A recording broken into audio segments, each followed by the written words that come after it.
आखिर उस किताब में ऐसा क्या लिखा है कि जिस पर संसद में इतना हंगामा मच गया है? उसे सरकार पब्लिश नहीं होने दे रही है, इसमें सब लिखा है। ये लिखा हुआ नहीं पढ़ सकते आप, अध्यक्ष जी ने ना बोला है, नहीं बोल सकते।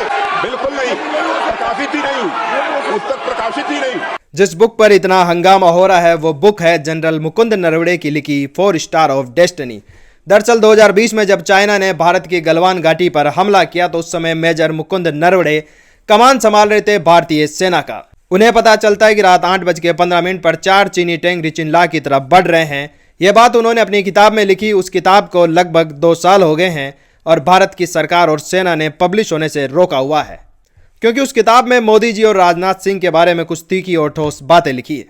जब रिचिनला की तरफ 4 चीनी टैंक बढ़ रहे थे और 8:15 पर मुकुंद साहब को यह बात पता चलती है तो वो राजनाथ सिंह को फोन करते हैं, लगातार कॉल करते हैं, रेस्पॉन्स नहीं मिलता है। फिर वो एस जयशंकर को कॉल करते हैं, अजीत डोभाल को कॉल करते हैं, लेकिन फिर भी रेस्पॉन्स नहीं मिलता है। 8:15 से वेट करते करते 10 बज चुके थे। उन्होंने बार बार पूछा कि गोली चलाने के आदेश है या नहीं है, क्योंकि बिना पूछे वो फायरिंग नहीं कर सकते थे। ऊपर से कोई निर्देश नहीं मिला, जबकि चीनी टैंक पास आते जा रहे थे। हालात बहुत तनावपूर्ण हो गए थे और फैसले लेने में देरी हो रही थी। ये सब कुछ उस किताब में लिखा है। वो ये भी कहते हैं कि पाकिस्तान की तरफ जब हमला होता है तो हम बड़े उत्साहित रहते हैं, सीज फायर उल्लंघन कर देते हैं, मिसाइल चला देते हैं, लेकिन असली खतरा जो में चीन से है उस पर हम क्यों कोई ठोस कदम नहीं उठाते हैं। कर करके चाइना को समझाना चाहिए था।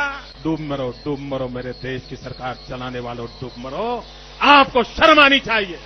अगर उस दिन सही कार्रवाई की गई होती तो जो भारतीय सैनिक मारे गए थे उनका बदला ही लिया जाता, चीन को एक करारा जवाब मिलता।